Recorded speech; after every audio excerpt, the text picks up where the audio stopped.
xarit yu ñuy seetaan sur SENactu Dev TV à travers nos différents réseaux sociaux ñu ngi leen di nuyu di leen dalal tey ci 3 janvier 2024 ñu fas yéene def revue ODD du jour ak sama naataango muy di Madiop ñu fas yéene dem ci yéenekaay bi ci njëkk mooy le soleil muy titré à sa une l'enrôlement projet de 100 000 logements l'enrôlement de la diaspora entamé par rapport ak ODD 11 mi ville et communauté durable Madiop. jërëjëf mon confrère Boubacar maa ngi lay nuyu di la jox sa wàccuwaay di nuyu mbokk internet yi di seetaan ci midi ODD bu ñu waxee ODD mooy les 17 objectifs de développement durable yi àdduna wërngël képp d'accord ni bu ñu ko respecté dinañ mën a atteindre le développement d'ici 2030 tey ñi ngi ñëw seen revue ODD tey Soleil mi ngi titré lépp lu jëm ci 100 000 logements.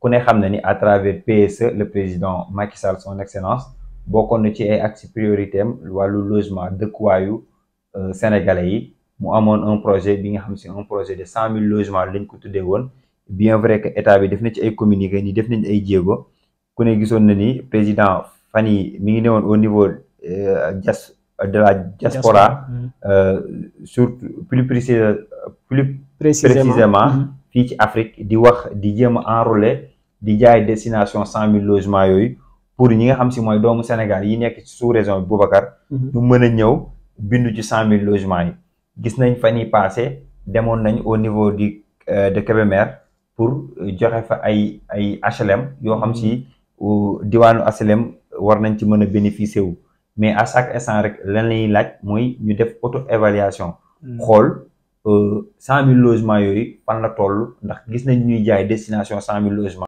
mais ba léegi gisuñu ay chiffres réels yoo xam si dinañ wane ni 100 000 logements yi def nañ temps def nañ temps dañuy jékki-jékki rek ñu ni day kaa ñu dem inaugurer 25 logements te loolu du loolu liñ doon xaar li ñuy xaar ci état Sénégal à travers PSE ñu wax ñu 100 000 logements yi fan la toll état des lieux effectivement mais c'est une bonne chose bi nga xam si ndax comme ni ñu koy waxee pour réew mi dox faaw ñu am ay villes et communautés durables am villes yi nga xam si lépp day accessible maanaam day am ay yoon yu accessible ñu désenclaver yenn dëkk yi mais aussi dëkk yooyu noonu ñu def ay infrastructures yi nga xam si à travers ODD 9 jeunes yi danañ fa mën a toog liggéey soxlawul ñuy dem dans les grandes villes par exemple def ay 500 kilomètres wala 300 kilomètres jóge Tamba ba Dakar ngir lan wut liggéey loolu war nañ ko mën a weesu mais 100 000 logements yi initiative bu rafet la bu ñuy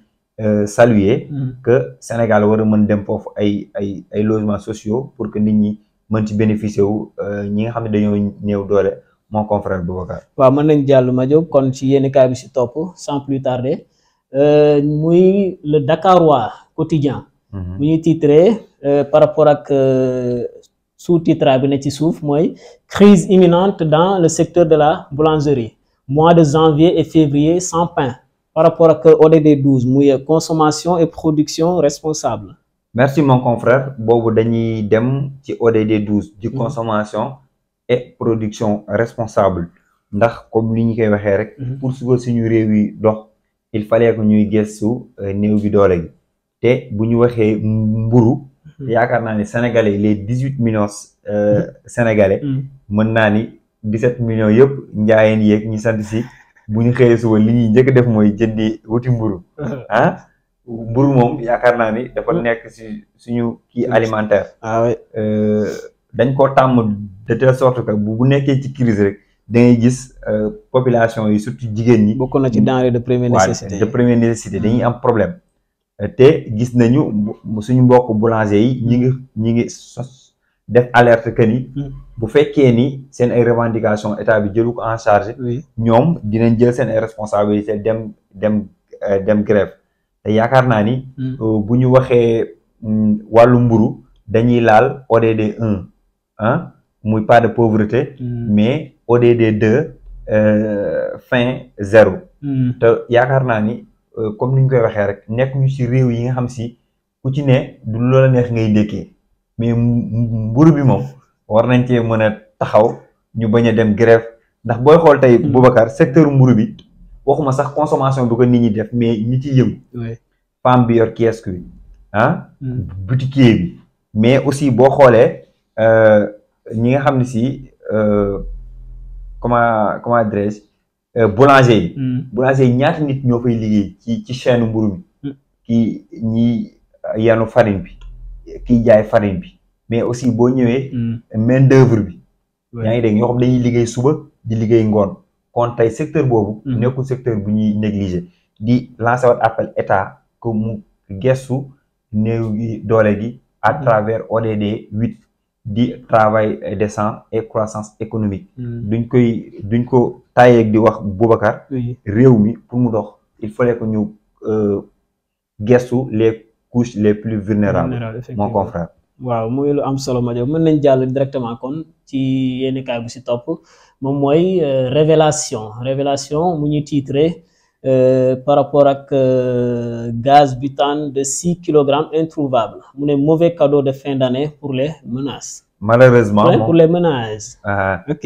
Malheureusement mon confrère dañuy des toujours ci ODD 12. Oui. Di consommation et production responsable ku wax gaz bonbonne de gaz yi. yu 6 kilos yi ku ne xam ne ni la majeure partie suñu kër yi. moom la ñuy utiliser.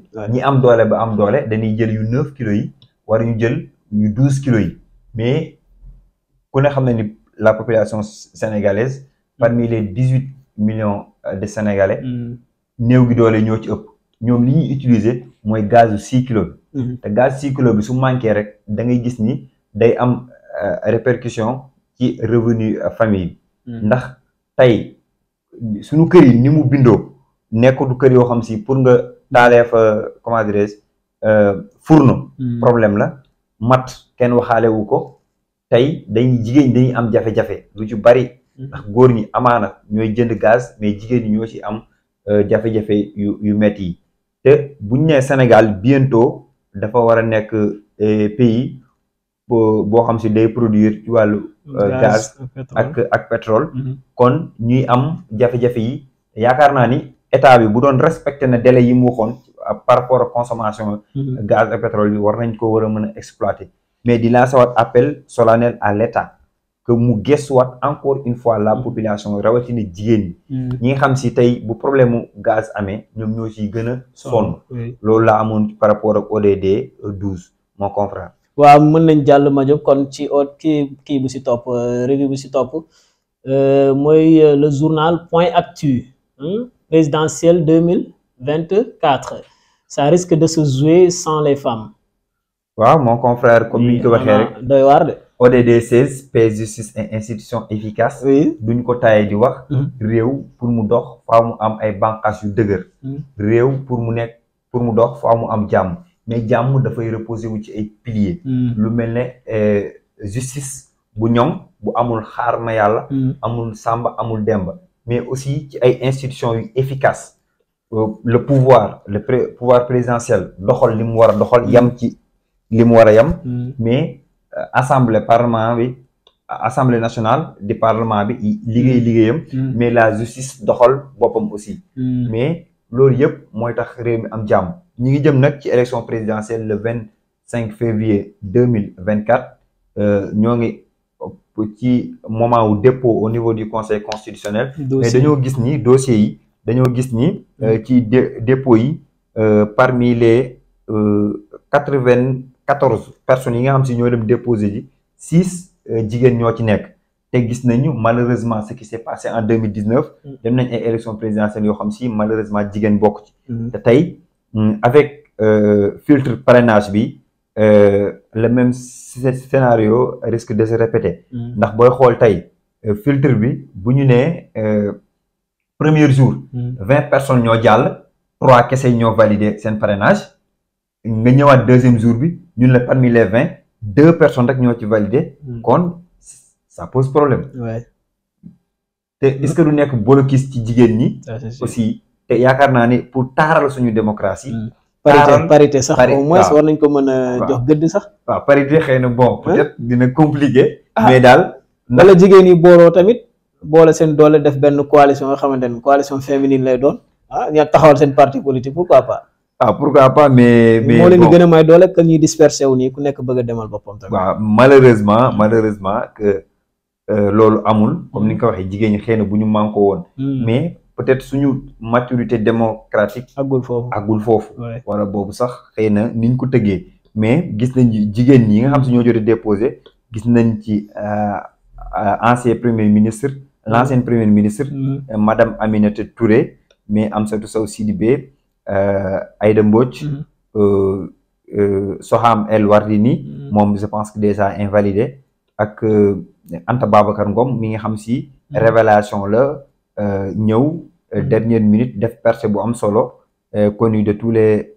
Sénégalais au départ bien vrai que amoon na ay problèmes de communication mais au fil du temps gis nañ ni mi ngi imposer leadership am au niveau du Sénégal avec tournée bi mu def vraiment ce sont des figures à saluer que di lancer appel rek état ak ñi nga xam si ñooy organiser élection yi que la participation des femmes nekk na li nga xam si atu majeur li ñu daloon 2019 waruñu dal dem ay élection yoo xam si amul jigéen mais nag compétition bi am na ay règles ñoom it il fallait que ñu defarwaat comme ni nga ko waxee ci yeneen échéance bu fekkee une fois benn jigéen jàllul ñoo gën a xoolaat seen taxawaay boole seen doole ndax mbooloo mooy doole moo confrère mooy lu dëggu ma yóbbu mën nañ jàll ci yéen kaay bu si topp moom mooy Vox Populi mu ñuy titré à sa une le massacre se poursuit seuls 2 candidats sur 20 ont passé le parrainage hier.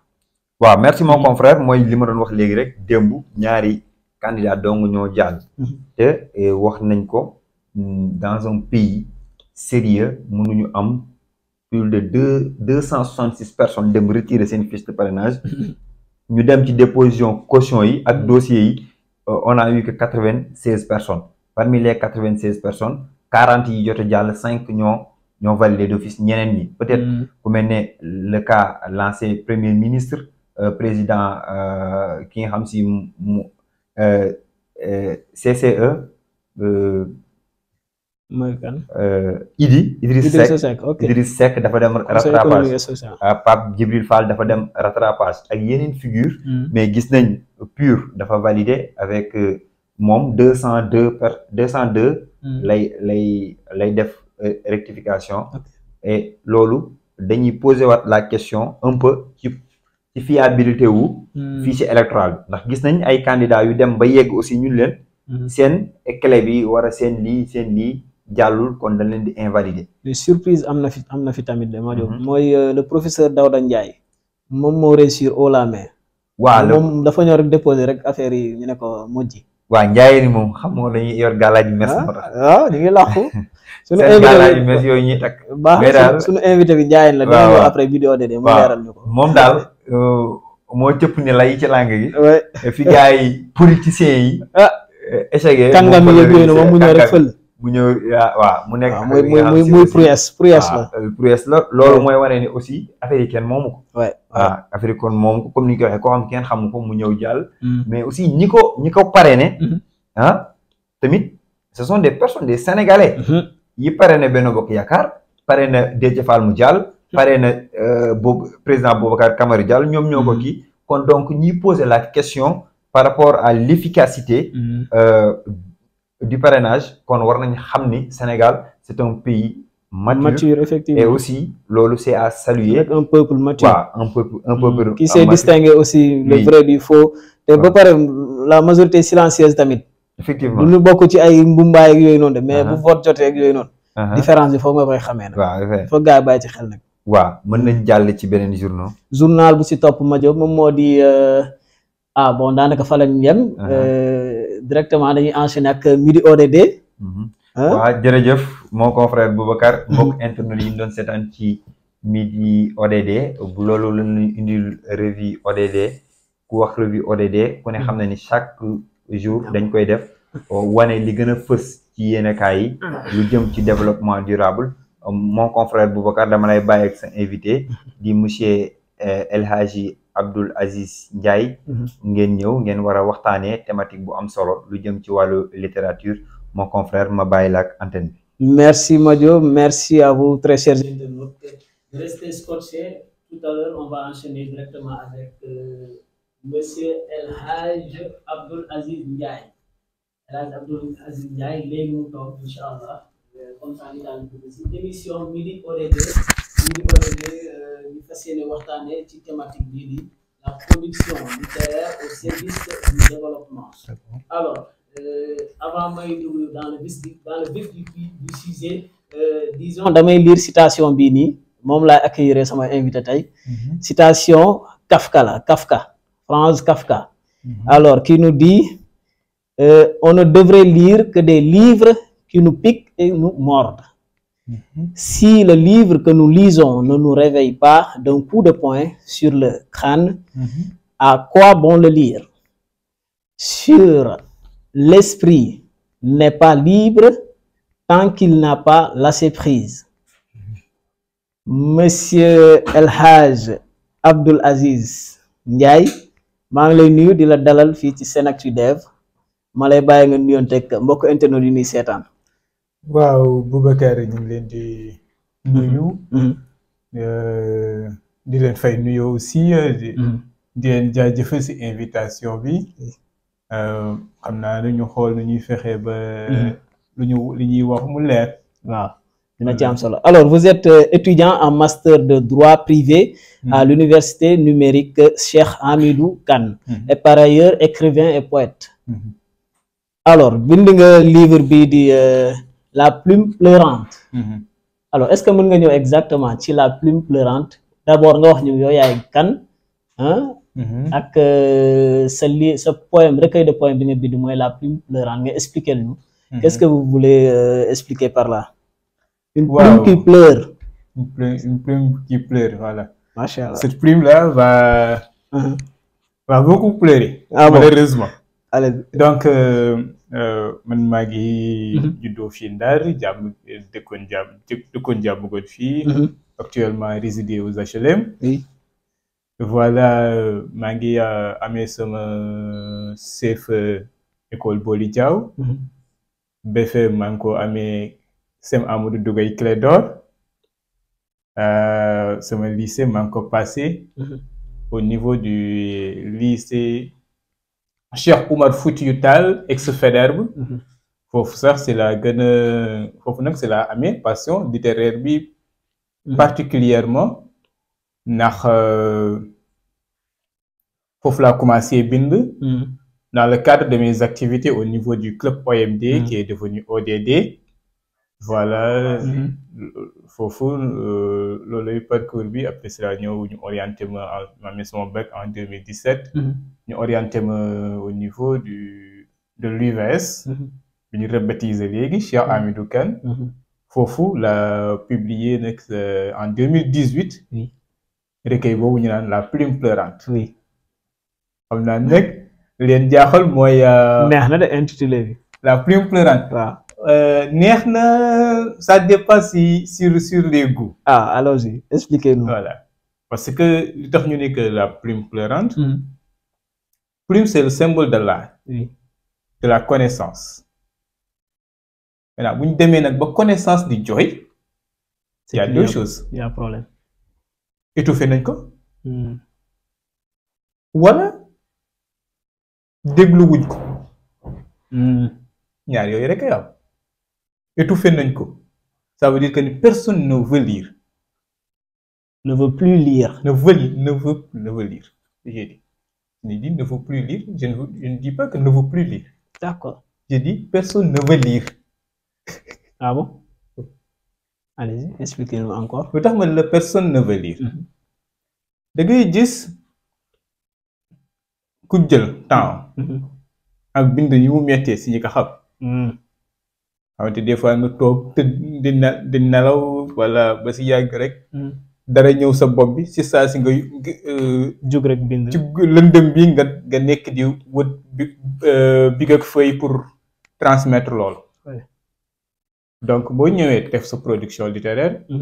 waaw c'est que affaire bi nduru na ma lu intéressant nduru na ma c'est quoi ça. loolu tax ma ne personne ne veut lire. da ngay dem ci bibliothèque yi muy nga dem bibliothèque bu IFAN. nga dem bibliothèque bu centre Kër Mame Fatim Konté nga dem institut français bu Saint-Louis infime minorité nga fay fekk ñuy lire surtout l'intelligentsia qu'à Saint-Louis maintenant nag plume bi lu tax mu jooy na de dénaturalisation jooy na de dénationalisation jooy na de trahison jooy na de manque de confiance envers l'autre ci lii lépp la plume bi di jooy na aussi ci suñu histoire vraie bi gars yi ensevelir waaw sur beaucoup de contraintes fii boo jëlee dans le cadre ici du Waalo Waalo dernière génération de régence bi ñoo sant Mbodj ñi ko jiitoo Jóob nañ sant ñoo sancaat beneen royaume fii dans le Gànjooli bu tuddoon Celemaan est-ce que da nga koy dégg te pourtant li jigéen ñi def foofu jigéenu Waalo yi defuñu ko foofu benn yoon la fa tubaab ma sa dugg songu leen si la njëkk si la mujj bañkat lañu woon bañkat jusqu'à la dernière génération ndax dernier souverain bi mi ngi décédé en 98 ñoom biñ leen kiiwee sur la bataille de Séphilène donc boobu daa ko fekk sax sur recueil boobu ma lay wax la plume pleurante mooy premier poème bi sax Céléman le royaume inconnu donc bataille de Séphilène si la gars yi si la reine bi daggoon bopp commandant français bi def ko ci léegi yónnee ko gouverneur général boobu la fa France njëkk wàcc si la njëkk si la mujj jusque ba bi royaume bi di commencé di famille régente bi di jóge biir Céléman di ñëw à Saint-Louis dans les années 50 ba jusqu'à présent dañuy instituer roi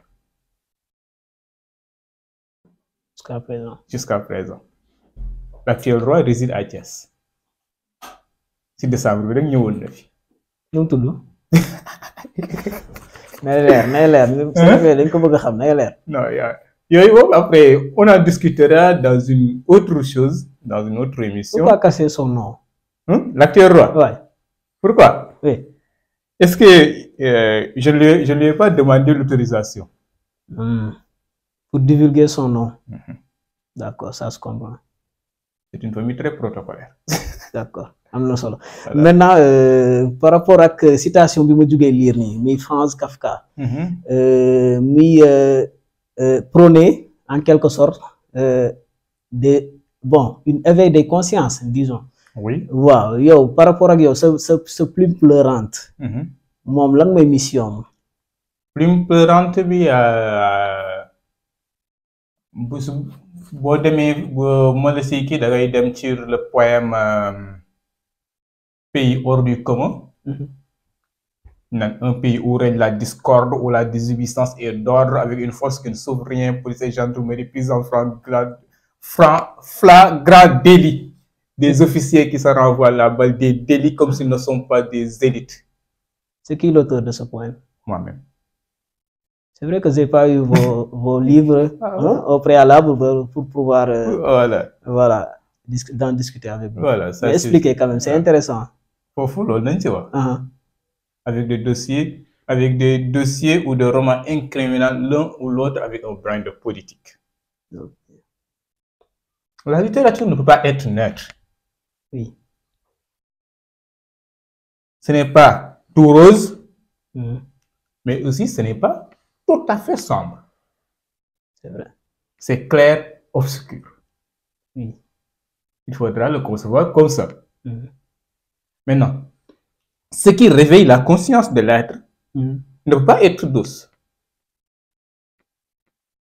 Par exemple, boo ko bëggee xam ki la fekk ngay nelaw nekk di gént sa gént gu neex xëy na ñu lay jox xaalis. mun la tàpp bi nga yeewoo rek da nga fa sakana ndax la. yàqal na la gént gu neex. extase bi nga nekkoon. waaw. voilà. donc bind loolu la war a def. de liñ naan Ça doit être un goût. Ça doit avoir un goût. Comment dirais-je, de doux amer. Aigre doux, voilà. Aigre doux. Aigre doux. Day wex day neex. Maintenant il faudra que nga mën a partie bi ci wex nga mën ko supporter. li benn ni ma jëlee woon si Serigne Babacar Sy Abdoul Aziz mu ni muñkat dëgg mooy njóobeen bi woor ba timis ba heure dog jot muy ndogu courant coupé fekk ñu toggal ko mbaxalu yàpp mu jaawale yàpp be kaani bi bu ko sexee lu mu war a def waaw da koy yàbbi wala lu muy def mu si yow yaakaar ne ndawal la mu sàq mi rek mu tëj ci gémmiñ gi waaw da koy yàbbi moom boo ko yàbbee doo muñ kat faaw nga gérer ko waaw gérer loolu yombul de Aziz jeex na loolu tax la plupart du temps les écrivains sont emprisonnés. ouais. li ñuy wax la gars yi bañ a dégg. Surtout les écrivains engagés. Tant qu'on dit engagé, désengagé, j'aime pas cette typologie-là. Mais pourquoi? Du moment où tu as pris ta plume pour écrire, tu as déjà pris position. Soit contre l'oppresseur ou bien les opprimés. Oui, ça aussi c'est vrai. Si tu chantes l'amour oui. En cas de guerre, tu as choisi le camp de l'oppresseur. C'est vrai. Et vous avez choisi quel camp? Les gars, les Hugo donne, si je ne me trompe, malheur à celui qui chante pendant que Rome brûle. Oui. Malheur à qui prend ses sandales quand les haines et les scandales tourmentent le peuple agité. Voilà. Égal. Ça, c'était Hugo. Hugo. Voilà. D'accord. Donc, tu vois que la position dépend du lecteur. Il voit ce type comme engagé ou pas. Et du contexte aussi. Et du contexte. Qui ne te laisse pas indifférent. Okay. Parce que tu vis les mêmes mal que ce peuple. Naqari askan wi yow yaa ngi koy dund. Bu dee ni même financièrement t'es assis sur des tonnes d'or, mais il y a de ton entourage ñoo xamante yow xam nga ni ñi ils sont dans le bizarre. Loolu taxoon Hugo daan jël position. Maintenant loo gis ci ñoo xamante ni ay kàngam lañ ci mim réew. De grands écrivains, de grands savants, disons, mais qui refusent de prendre leur plume pour dénoncer ce qui se passe dans ce pays. Prenons l'exemple des événements qui se sont passés ici. Vous avez été témoin des faits. Oui. Est-ce que vous avez fait, par exemple, un article sur vos pages? Je n'ai ni écrit de page sur ça. Pourquoi? Je n'ai ni écrit de poème sur ça. Pourquoi?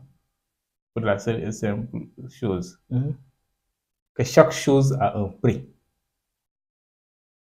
Et l'inspiration, on ne le commande pas. Ça vient naturellement. Tu ne dois pas écrire, tu ne peux pas écrire. C'est aussi simple que ça. Maintenant, des avènements politiques. Comme disait Sartre, être responsable, c'est assumer ses actes. Et il a raison. Malheureusement, il a raison. Donc, ndax boo xoolee avènement politique am d'abord loolu ban intérêt la am ci écrivain bi.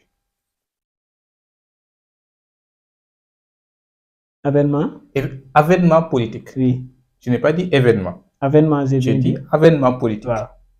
Ban intérêt la amal écrivain. Ban intérêt la amal écrivain. Oui. Même pas politique, mais politicien. Bon événement. Mais il y a des politiques et des politiciens dans ce pays. Oui.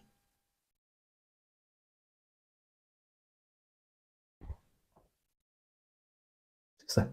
Et maintenant, vous là, vous attendez quoi? Alors, ban intérêt la amal kii bind amul ko. Non, pour la société.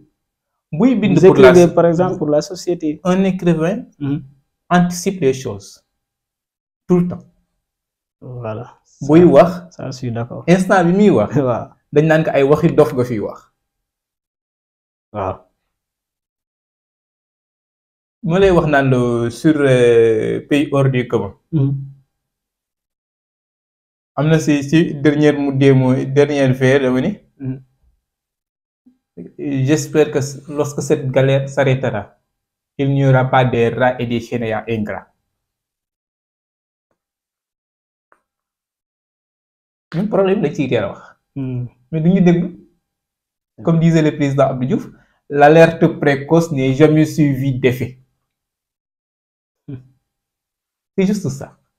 C'est toujours ignorer, minimiser. Minimiser, voilà, non, yow li ngay wax, yow da nga am prime obscure, wala nangam et autres. Il t'oblige à te taire. Ok. Ça, c'est l'une des manies de nos sociétés, voilà.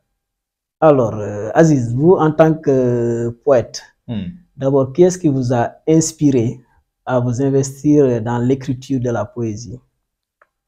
Qui m'a inspiré? Quel auteur vous a inspiré? Parce que j'ai été inspiré par deux auteurs. Sans doute, il y a Senghor. Il y a Senghor. Vous vous ressemblez, hein? Il y a naturellement. Vous vous ressemblez là, même la manière de parler aussi. Naturellement, il y a Senghor. Il m'a influencé. Il y avait Senghor, Abdoulaye Sadji. Lorsque je lisais les contes de L'Aigle le Lièvre, c'est en classe de CP que je m'étais fixé l'objectif d'écrire un jour. Et j'ai publié en première année d'université. Il y a Césaire. Oui. Ce sont ces deux poètes qui m'ont particulièrement influencé. Parce que je me sens avec eux, les écrits. Je ne suis pas d'accord sur tout ce qu'a fait Senghor ou Césaire, tout ce que dit Senghor ou Césaire. C'est pas, j'ai mon avis. Je suis un être humain quand même. Quand Senghor dit que la raison est hélène et que l'émotion est noire, vous répondez quoi? Cette bout de citation, il faudra le savoir que on va dire qu'il a raison. Il a raison. Il a raison. Il faudra l'expliquer. Mais expliquez-nous pourquoi vous êtes d'accord avec lui sur ça. Le noir est sensible à tout ce qui l'entoure. Il y a un certain symbolisme qu'il accorde à toute chose. Oui. Pourquoi il est vêtu de noir, de bleu marine, bien au lieu de bleu ciel? Pourquoi telle chose? Donc, qu'est-ce que ça a à faire? Qu'est-ce que ça donne d'informations sur son état d'esprit? C'est ça que le noir est. Par exemple, en Afrique, comme disait Senghor, dans une certaine situation, 1 et 1 font 2. Oui. Ça, c'est l'occidental qui pense. Pour l'Africain, 1 plus 1, c'est égal 3. Parce qu'il y a l'inconnu X qui est inclus. Il y a ce qu'on appelle le swing. Pourquoi il l'a dit? Oui. Mais cela ne justifie pas toute chose. Et dans nos langues maternelles, comme on dit, même il y a un rythme poétique. Salam alaikum, nagadef, yagisi jamu. Toujours il y a une dichotomie de langage qu'on utilise. C'est ça. On parle en chantant presque. Parce que si c'est l'occident, bonjour, comment vas-tu? Ça va? Les affaires? C'est quoi ça? Il n'y a pas d'harmonie dedans. Non. Il n'y a pas d'effet sonore qui attire l'autre à t'écouter à tel Agréable point. à l'oreille, Voilà. disons, ouais. À l'oreille et à l'esprit. Le noir fait attention beaucoup, surtout le Sénégalais, aux mots que tu utilises. Ok. Li ngay wax natt nga ko. C'est comme si que ni parole dafa am benn valeur exacte, poids exact natt nga ko. T'as déjà pesé ce que tu dis. Bi nga ko nattee ba pare est-ce que fi nga ko dugal foofu la war a dugg. Bi nga ko fa dugalee est-ce que fan ka teg fan la war a tegu. Ça c'est l'Africain. Ouais. Tout doit être jauger. À un tel rythme. Oui. Que ça ne doit pas basculer, comment dirais-je, la symphonie de la nature. Oui. soo ko bëggee xam da ngay xool rek bu fekkee ni sa kër am na ay garab nga xool boo toogee ci ombre bi nga xool ni ngelaw li di dalee ci xob yi. Juste bu fekkee ni à quelques mètres teg nga foofu ndox nga xool picc yi ñuy ñëwee nga déglu musique bi tu te sens apaisé. Oui. Ah sama wàlla loo bëgg wax danga loo bëgg danga koy danga lépp day leer. C'est vrai. C'est vrai. Maintenant jëlal kër gu croître réew. Y a pas de verdure. Y a pas de symphonie naturelle. Toujours da ngay toog ba si yàgg rek dégg bool yi dal tell korpaay yi tell bu tax parce que kër dafay dund. En Afrique tout à na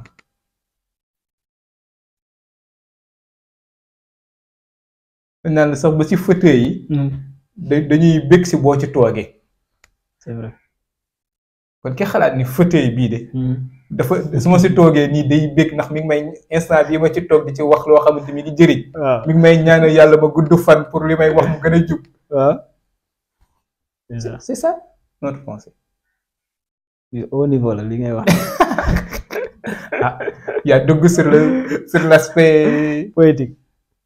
L'écriture est comme ça. Ouais. C'est toujours hors norme. Alors, sans plus tarder, ñu jàll ci question bi ci topp mooy comment la production littéraire peut-elle constituer un levier de développement, disons, bon, prenons le Sénégal, pour le Sénégal. Mën na nekk levier de développement. D'abord, bu parvenir ci nopp ñi koy war a déglu.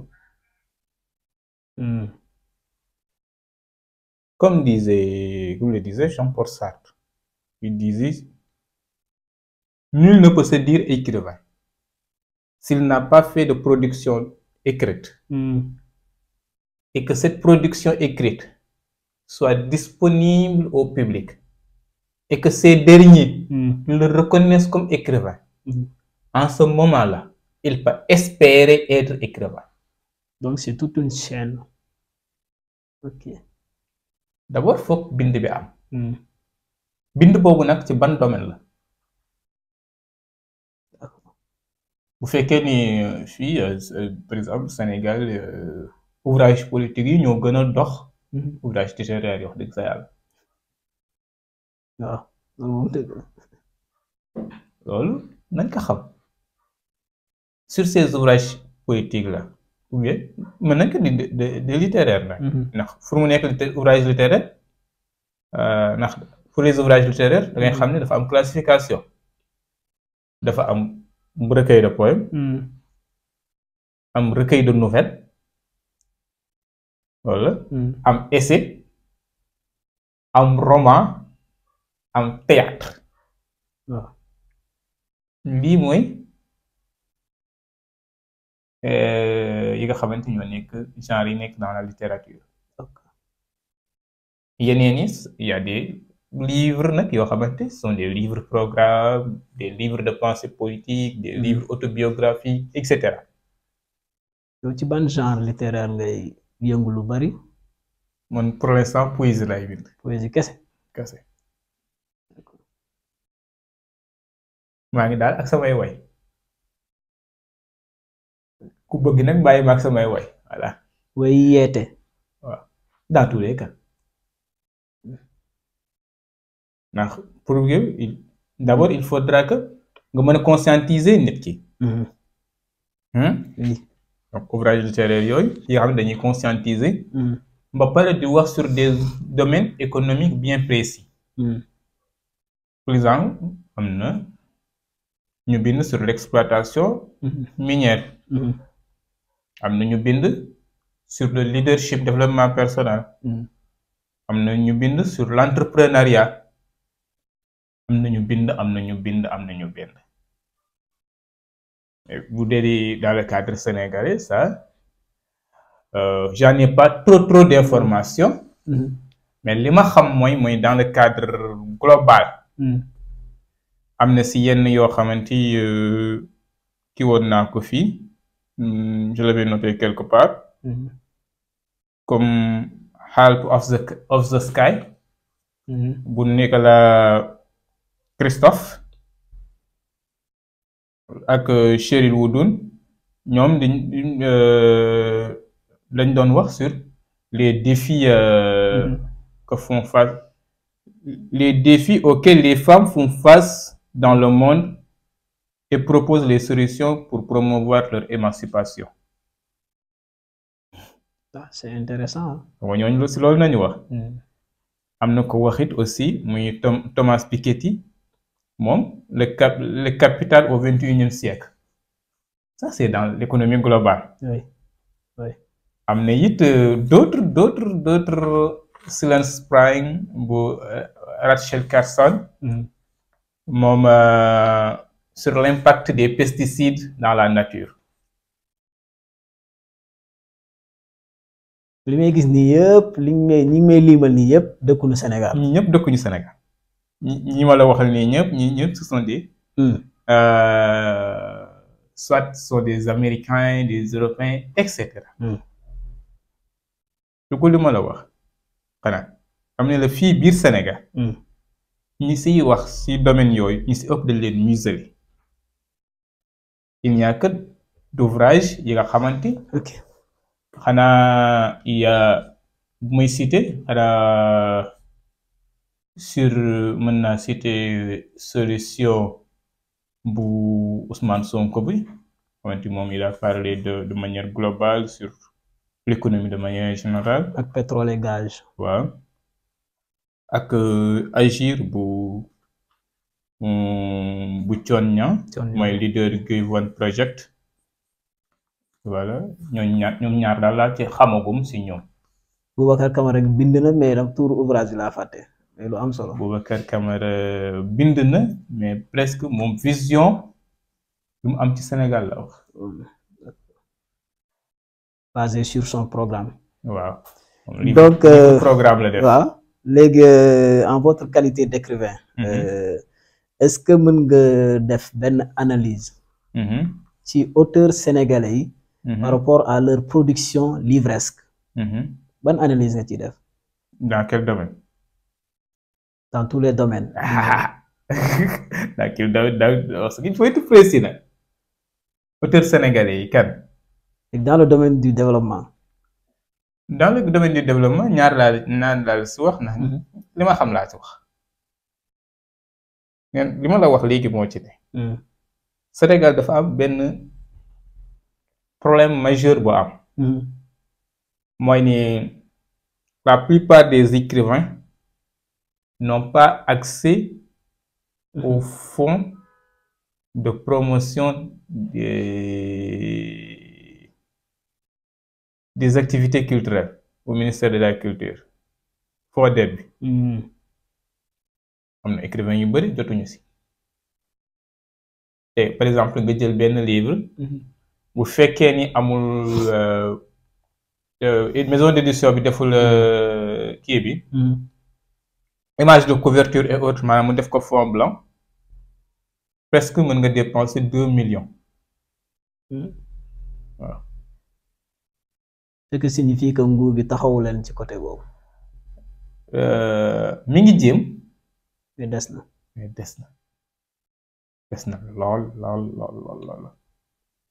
ndax maison d'édition yi fi nekk majorité bi français ko moom et cetera fii biir Saint-Louis amoon na maison d'édition fi njëkkoon nekk xamal dafa tëj tubaab ko moomoon am na beneen bu ñu naan ma tijji la mais boobu si yenn genre yi du ci aventure ma am na maison d'édition yoo xamante par genre littéraire nañuy jël am na aussi yoo xamante sur des langues d'écriture nañuy jël par exemple kii bind wolofal ñoom mën nañ ko éditer am na si yoo xamante kii bind arabe mën nañ ko éditer am na yoo xamante kii bind français nañuy éditer il y a beaucoup de problèmes liés à l'édition.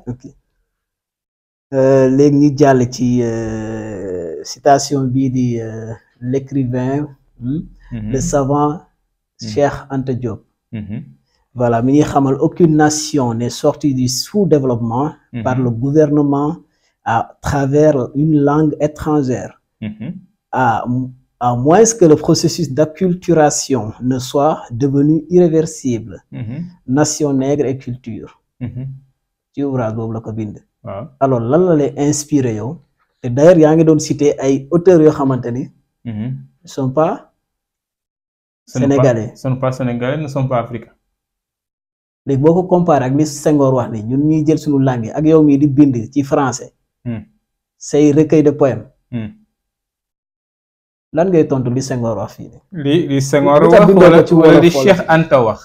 Cheikh Anta voilà du moins maa ngi confondre auteur Cheikh Anta bi. Cheikh Anta li mu wax c'est vrai. oui. mais da ngay jël réalité culturelle u Saint-Louis. d'abord. ndax fii laa dëkk. waaw bokkuma ak Cheikh Anta. mais nga xamante c'est un Bawol. waaw. xamante biir Sénégal dëkk moom xam na wolof bu pur bi. waaw ñun instant bi wax dëgg sa yàlla ñun ñii suñu génération li ñuy wax kenn xamul wolof la kenn xamul lu mu doon. waaw nii nga bëgg a wax. kay waxuma nii. la mulâtresse. la ilaha illallah. oui. heureusement qu'il a décrit Saint-Louis île. oui. ndax foofu la ko ni la mulâtresse. dañ ne la boo ko jëlee. boo ko waxee ci wolof su dee gën a yomb. oui. kenn mënul jëm kanam. basé ko ci loo mooma. muy rejoindre li Mame Abdou Aziz Dabakh waxoon mu ni dañ fi bàyyi xayte kajoor xayte mooy civilisation. dañ fi bàyyi xayte kajoor ak bu Bawol. jël xayte tubaab. moo tax nekkee wuñ fi dara lu dul baab. loolu baab. waaw. di teg dil quoi. ak dóor. bu ñu bëggee jëm kanam. dañuy bàyyi civilisation ceeb te dellu ci civilisation dugub. maanaam lépp lu jugee bitim réew. li ci gën te amal ñu njëriñ nañ ko jël li ci def ñu sànni ca mbiri. li Senghor la enracinement et ouverture. Enracinement. Enracinement et ouverture. Loolu. Moom il n'a pas demandé ce qu'il a demandé et ce qu'il a promis, c'est deux choses. Qui ça, Senghor? Senghor. Parce que c'est lui qui a supprimé l'autorité traditionnelle, l'autorité coutumière, l'autorité religieuse dans les dispositions hiérarchiques de l'État du Sénégal. Donc c'est contradictoire ce qu'il vient de dire. Il a ouvert pour après demander l'enracinement. Ok. mooy di ko Cheikh Anta Diop critiqué. C'est vrai. moo tax duñ juboo. par exemple yow mi bëgg bind wolof tey jii boo ko doon bind wolof c'est ban alphabet bi koy bindee. day compliqué lool. ban gréco-romain wala arabe bi. arabe bi mooy gën a jege. arabe bi. dans tous les cas du langue écrite. mais du yomb waaw te du sunu propre langue. wolof du langue écrite. ouais. donc mënoo ko bind. loolu da ngay basé wu si langue jàmbur déformé ko. pour mën a wax li ngay wax. c'est vrai. donc ci lool maintenant nag li Cheikh Anta wax dëgg-dëgg mooy ñëw toog xam histoire France ba mu jeex te xamoo histoire Ndar gi ñu ne Ndar ñaata at la am yàgg na de yàgg na de c'est des siècles Ndar am na ren 1000 ans 1000 ans bi ko arab yi découvrir en l'an 1000 au 11e siècle par un émissaire de l'émir du Carthage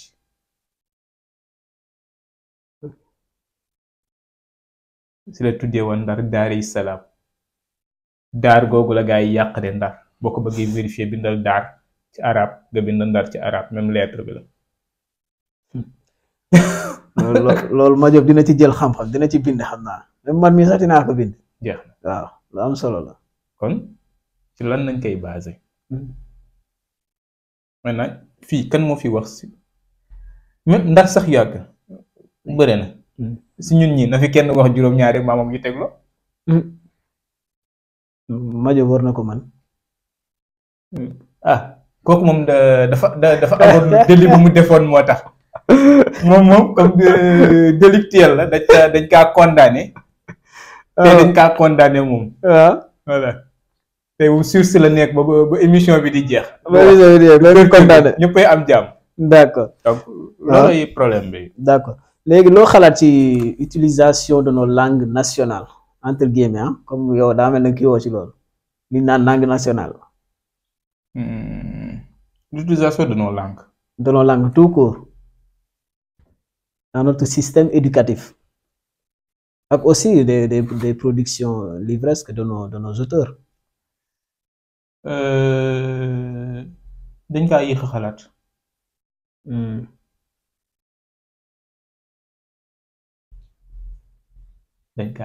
xalaat donc pour vous c'est trop tard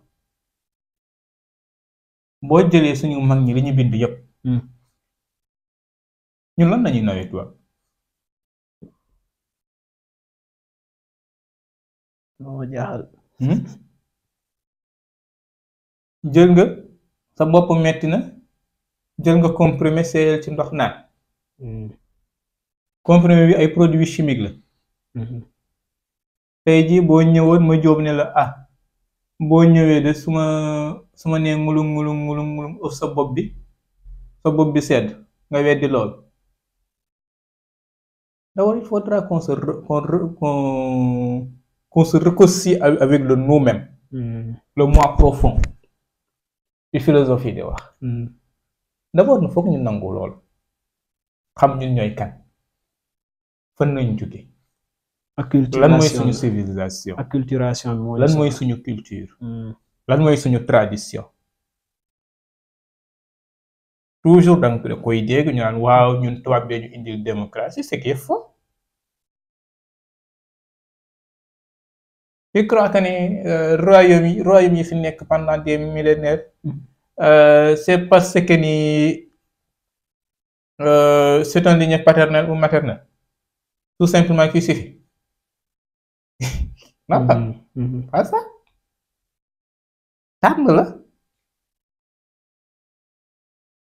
ay penc la ce qu'on appelle des chambres consultatives il y avait 3 chambres consultatives bi gars yi lu tax mu naan dañ ñàkk xam suñu tradition à tel point que boo waxee léegi ñu ne non féminisme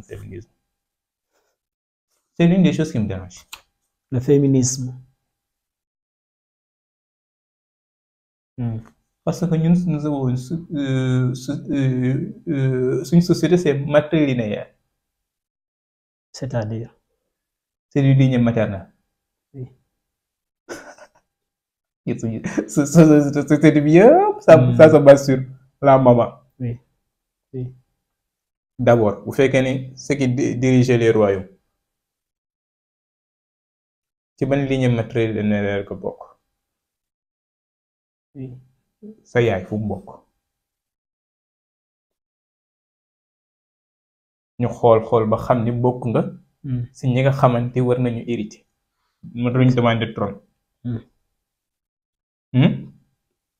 ñu xool sa jikko yow ndax mérité nga ko le temps que jigéen ñi di waxtaan seen biir ndax yow war nga ko nekk jeunes yi di waxtaan seen biir ndax yow war nga ko nekk mag ñi di waxtaan seen biir ndax yow war nga ko nekk bu ñett ñoo ñëpp d'accord rek mën ko ne bu kenn bañee on passe au suivant. Ok.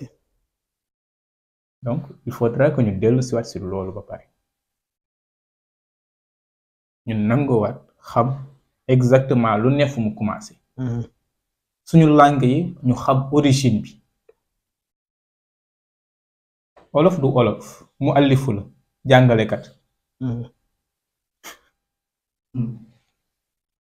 jàngalekat mu allifu ok allifu da ngay yàq di olof ok moo tax c'est une langue boo xamante dafa judd ci métissage culturel la loolu nañu war a conserver jël nag bind yi fi mag ñi bàyyi loolu tax man la liiruñu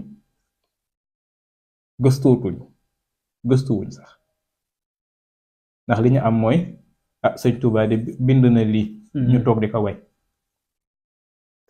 est-ce que jëm nañu xam lu mu wax fond bi surtout écriture de forme fond la c'est ça. C'est la sensibilité et la sensualité, comme disait Senghor, mais la sensualité pas de manière érotique. La sensualité utilisée à bon escient. Maintenant nga ñëw xool loolu. jàngale yi ñuy jàngale. par exemple boo jëlee ñun la ku jëf jël. ku jëf jël c'est normal. waaw. Est-ce que philosophie googu nangu nañ ko am. Est-ce que nangu nañu jël les enseignements de Kocc Léegi comme suñ koy utiliser avec li si ëpp Cheikh Anta ka def. ak li ka gaa yi xeex yëpp nag mais il a eu raison l'histoire lui a donné raison. D'accord. processus boobu nag dañ ko war a aboutir. D'accord. ni marocains yi def. exclure la langue française des décisions officielles. amul décret bu roi Maroc di signé. te version originale du arabe ba pare mais fii Sénégal boo ko bëggoon utiliser ban langue ngay utiliser. muy lu am solo. alors mbokk internet yi ñu ngi leen di fàttali ni ngi recevoir tey monsieur El Hadj Abdoul Aziz Ndiaye moom étudiant la en master de droit privé à l'université numérique Cheikh Hamidou Kane. Alors en même temps muy écrivain et poète alors maintenant Abdoul Aziz dinañ jàll ci deuxième partie bi nga sol sa casquette juriste voilà pour parler de nos institutions ak it waaw le processus électoral nga résumé ko rek comme ça ñu pare ci émission bi di ODD parce que le temps presse. Voilà donc première question bu ma lay poser mooy d'abord qu'est-ce que le droit privé. Après nga wax ñu lan mooy caractéristique droit privé lan lañ ko mën a ràññee. loolu dañ koy boole mu nekk benn réponse bu ñu nee le droit privé branche la ci droit ndax droit deux branches fondamentales la le public ak le privé. bu ñu le droit public. ñu commencé foofu. oui mooy lépp loo xamante c'est entre l'individu et l'État. l'individu mooy maak yow. ndax bu dee bu ma utiliser mot personne. dans le cadre juridique dañ il y a personne physique et personne morale. morale oui oui. donc personne physique ak personne morale. de droit public. dafa am personne physique ak personne morale de droit privé am. oui mooy ñu naan individu ak état. c'est bon. oui donc diggante maag yow. foofu c'est privé. diggante man. ak seen actu dev. toujours c'est privé. mais entre seen actu dev ak présidence de la République c'est public. d'accord. entité état bi dugg moo tax donc droit privé fu ñu ko waxee c'est entre les personnes mais nag buñ ko caractéristique bi ngay xamee mooy nag il y a la volonté des personnes ku si nekk li ngay def yaa ko def ak sa saw ak sa coobare bopp am na aussi liberté bi nga am ci am contrat bu mu mënti doon contractuel il y a liberté contractuelle maanaam yow liberté tënk ak keneen ngeen bëgg toujours en restant dans le cadre légal parce que vous pouvez contracter des choses qui sont illégales ou bien illicites mais dans le cadre légal et licite il y a aussi la protection des intérêts privés yi mën nañu caractériser droit privé mooy la volonté la liberté contractuelle ak la protection des intérêts privés say intérêt yow man sama waruma ci biaiser tout le temps nekk dans le cadre de la légalité ngay transmettre sa émission mais xool naa wax xool par exemple sànq bi ngay def sa première partie kanam ma jóg neexuma ma ñëw dans le cadre man sama si samay liberté bopp ma leen non vous n'avez pas transmettre ndax ma jóg neexuma donc loolu c'est empiéter le droit de l'autre ok donc fu ñu waxee droit privé c'est dans le cadre des activités contractuelles commerciales famille etc droit public mooy administration droit constitutionnel pénal ak yooyu yooyu noonu xamante waaw lu tax nga naan yooyu noonu waaw parce que yaa ngi privé léegi ngay yooyu noonu waa public ñun bañ nañ ko ba buñ leen di tooñ dañ naan leen ñun nañ tuddee commerçant ñun ñu tuddee leen des dealers de l'état les dealers de l'état yéenay tegal état dil yi yéen a koy wax jaarul fii jaarul fii am na yu lay seetaan ay kii lañ de publiciste lañ de non mais publiciste yi da lay mere ci loolu de non bu la da lay xaar buntu UVS nag waaw baax na ma bañ may gis non waaw nañ ma xaar ci buntu bi sax fii voilà fii nii si Senactu-Dev bi alors ban place Abdou Aziz ban place ngay jox disons le droit privé dans le fonctionnement des affaires juridiques au sein de l'administration sénégalaise ban place wala ban rôle nga koy jox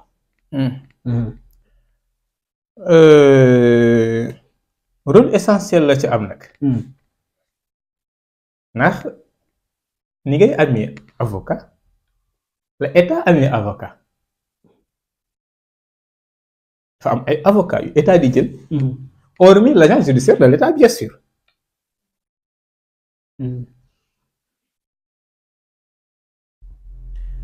au sein de l'administration sénégalaise le droit privé joue un rôle important dans le fonctionnement des affaires juridiques.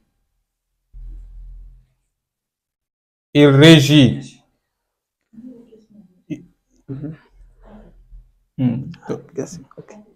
il régit les contrats passés entre l'administration et les entités privées.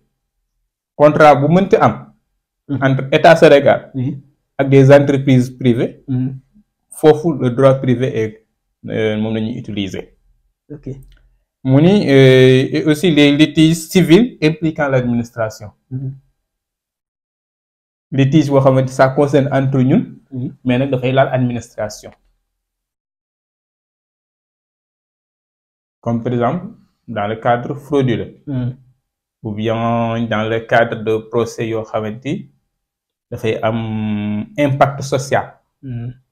su boobaa dañ naan foofu droit privé mooy ñëw ndax c'est l'administration day impliqué wu. et le droit des propriétés muy propriété foncière muy propriété intellectuelle entre autres. oui foofu daal noonu nañ ko mën a tënkee. d'accord ma jàll ci question bi internaute bi posé mooy Fati Gueye mu ne il assure grave ce mec et j'aimerais bien savoir comment tu arrives à combiner l'écriture littéraire et tes études de droit. fatigué moo lay laaj question bi loo koy tontu. Non. Comment j'arrive à le combiner? Oui. Le droit, ce n'est pas la vie. Je dis toujours qu'il faudra avoir du temps. Personne n'a le temps, mais on crée le temps dans son emploi du temps. On règle. Le temps, ça ne s'obtient pas, ça se crée. Ça vous se voulez crée. dire. Oui. Da ngay bàyyi dara def dara. Oui. Say cours am na temps bu muy jël. muy say révision muy say TD et autres. mais mënoo toog tout le temps di bind. bind bi manière de détente la. nga toog ba si ak sa xel nekk ci benn folie nga bind say quelques mots de bêtises boo paree boo moytul boo koy liraat da ngay toog di ko rëy. oui oui. loolu rek la. tontu nga ko. c'est fini. alors léegi question bi si topp muy avant dernière question. moom mooy ban regard nga am sur la marche de nos institutions actuellement au Sénégal. La marche de nos institutions. Dans le cadre juridique ou bien dans le cadre crypto-personnel? Juridique, parce que vous êtes juriste. Voilà. Oui.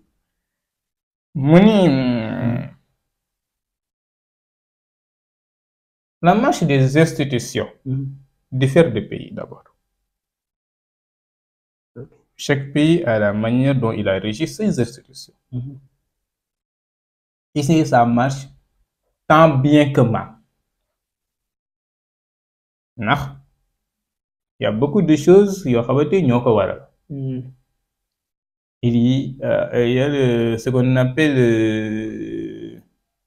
le régime mixte de l'État du Sénégal.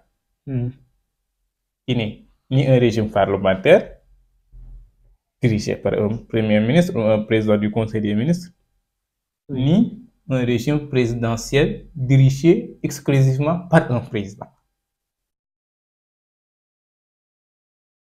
Donc, l'ambiguïté bobu, il faudra que un de ces jours, gars règle ko.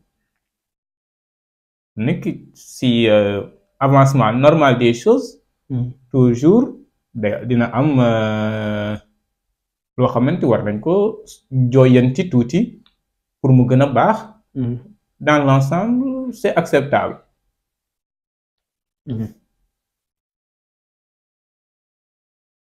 C'est bon. Alors, on peut passer à la question suivante, la dernière, la toute dernière. Juridiction et processus électoral au Sénégal. Système parrainage. Loo ci xalaat déjà gaa ngi ci dossier dépôt dossier yi am na ñu recalé am na ñoo xamante dañ leen renvoyer pour ñu dem xoolaat seeni parrainage. Donc parrainage bi loo ci xalaat yow de manière générale. Parrainage bi d'une certaine mesure baax na fi ndax dina éviter benn genre chaos électoral. loolu rek lay jëlee. ndax boo jëlee benn pays comme le Sénégal. qui a moins de 20 millions d'habitants. plus de 300 partis politiques. On ne compte même pas le nombre de mouvements politiques ou bien citoyens. Il faudra que mu am ay filtres draconiens yu am. Su wàdd filtre bi. C'est le amoon. Si je ne me trompe. Avec parrainage citoyen pour les candidats indépendants. Mais parti politique yi ñoom soxla wuñ ko da ngay investir voilà tu payes les cautions etc. nga ñëw sa candidature jàll. Sauf si bu fekkee ne da nga am problème de nationalité. waaw. pour les binationalités ñu am double nationalité. expliquer foofu double nationalité binationalité. non dañ naan binationalité rek mooy double nationalité même chose bi la. Bi ça veut dire deux. Madiop dafa mel ni d'accord woon loolu de. Madiop dafa mel ni foofu moom bëggoon affaire yi leer. double nationalité. waaw wala binationaire. waaw benn terme bi la. bi ça veut dire deux. oui c'est seulement ça. kii day wax bi ki wax double mais ñoo bokk la ñuy wax maanaam ki am double deux nationalités. oui am nationalité Sénégal wala mu am nationalité française. léegi candidat bu ko am nag moom nu muy def Sénégal fii nii. bu dee ni Sénégal. foog nga joxe primauté sa nationalité sénégalaise. ok ba pare nga renoncer sa beneen nationalité si possible. pour mën a bokk. ci élection yi. am na ñoo xamante. loolu moom filtre boobu Wade da ko fi instauré. waaw. loolu moom droit am maître Wade. oui kontaan nañ lool ci moom ci lool. mais li ma lay wax ci cadre boobu. par exemple boo jëlee République démocratique du Congo. seen élection yi passé. waaw xam nga ñaata candidat waa amoon Congo. plus de 200. te Tshisekedi moo mujj gagné finalement. waaw mais c'est contesté. naturellement. L'Afrique moom c'est tout le temps comme ça quoi. Tout ce qui est d'œuvre humaine. est soumis à la contestation. ouais. yàlla rek ka fi mën a am 100%. te moom il a renoncé. xaw ma ndax dégg nga ni moom. dégg naa bu baax. yàlla rek ka fi mën a am 100%. te 100% yooyu moom da ko renoncé. da ko renoncé. pour xamal ni ñu rek ni ici. moom perfection amu fi. ndax bu fekkoon ni moom nangul na boppam. lépp mat kon ñun fi jaru ñuy sonn. kon duñ ñëw àddina di ñëw àddina amul sens. c'est vrai c'est vrai. mais ñàkk nangu boobu mu ko ñàkk nangu. moo waral tey ñu ñëw fii. muy lu am solo. loolu rek la. alors nga jaaree foofu mais nga jëlaat si filtre yooyu. nga jëlaat des pays yoo xamante amuñu filtre parrainage bi ñuy wax. waaw mais il y a le filtre des grands électeurs. comme États-Unis. comme États-Unis. États-Unis ça fait plus de 200 millions d'habitants. États-Unis bi ñu ko fondé ba léegi. il n'y a que deux formations politiques yuy dem présidentielles. les républicains et les démocrates. même si il y a que les écologistes. mais amuñu doole. c'est vrai. parce que il y a ce qu'on appelle la puissance économique des partis politiques. d'accord. fii nag partis politiques yi dañuy créer li si ëpp dañu créer pour leurs militants des opportunités mais dañu jàppee militant bi comme un sous-homme pour être poli quoi. oui oui je vois. loolu rek la mais filtre parrainage moom il fallait que mu am. d'autant plus que avec élection yii ñu ne. wante dafa bëri enjeu. enjeu yi sax mën nga ci kii tuuti rek. enjeu yi sur enjeu yi pour kii nekk président 2024 ndax si kooku. exploitation minière yu bëri yi ko war a commencer. mu pétrolière ak gazière bi. aussi kooku normalement war na xalaataat sur l'exploitation phosphate beeg zircon beeg or beeg.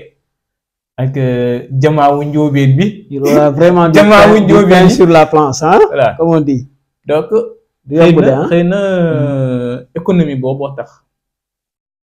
oui nga gis bi gars yi ne élection yi rek nga dégg 300 candidatures. loolu la. 300 candidatures pour 8 millions d'électeurs. est-ce que c'est logique. non. 300 yooyu 86 ñoo dem. 96 am na ñoo xamante ay ruubekat nañu. comme genre Madiop gi di déposer seen dossier te fayuñu caution. kon ñoom bloqué ñeneen ñi rek leen fi indiwul. loolu la rek de. voilà. alors il faudra que yi gars yi rationaliser que xëy na au niveau des élections duñu sonn. pour faire un choix. rapide et efficace. alors votre dernier message ou mot de la fin. parce que émission bi léegi jeex na tak. waaw gars yi ñu ngi lay déglu.